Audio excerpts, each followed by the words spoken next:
गुजरात विधानसभा चुनाव में कांग्रेस के प्रचार को लेकर जबरदस्त सस्पेंस है। एक तरफ प्रधानमंत्री अपनी सभा में अपने वोटरों को आगाह करते हैं कि कांग्रेस गांव-गांव जा रही है, चुपचाप जा रही है, तो वहीं मीडिया में एक ये माहौल है कि कांग्रेस तो प्रचार में ध्यान ही नहीं दे रही है और प्रचार से पूरी तरह गायब है।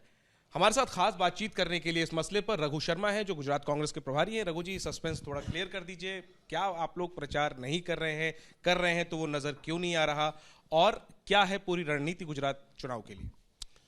देखिए, परसेप्शन तो आजकल एक कला है बनाने की, लेकिन परसेप्शन का धरातल की राजनीति से कोई लेना देना नहीं होता।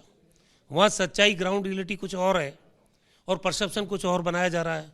अब इसका फैसला तो 8 दिसंबर को होगा, लेकिन सच्चाई ये है कि आम आदमी पार्टी का कोई वर्कर लोकल पार्टी का खुद है नहीं।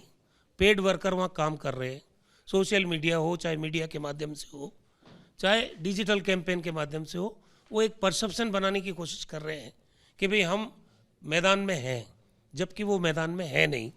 और ये लोग गोवा में गए थे, 6% वोट लिया इसी तरह से, और 6% वोट से हमारी सरकार रुक गई, बीजेपी की सरकार बन गई।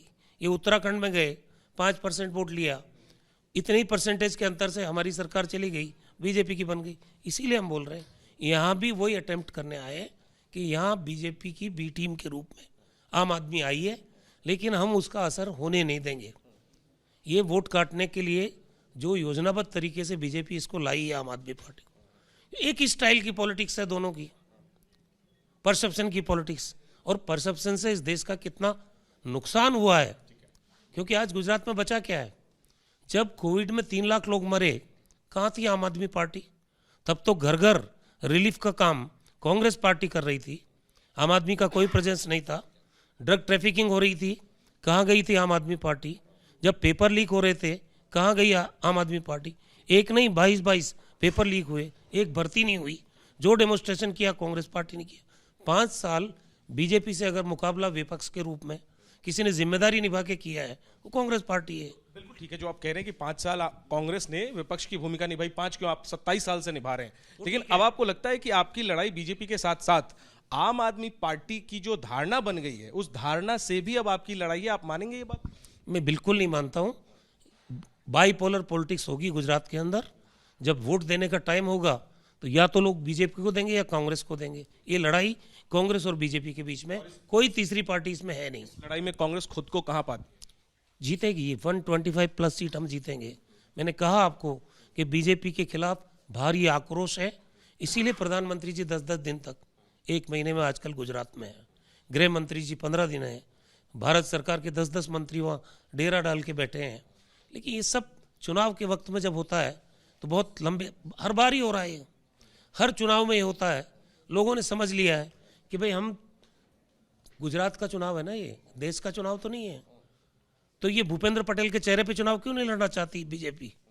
CR पाटिल के चेहरे पे, जो बीजेपी का अध्यक्ष है, इन दोनों लोग नेताओं को, जब वो सक्षम है, क्या सक्षम है तो लड़ाओ उनके मुंह पे।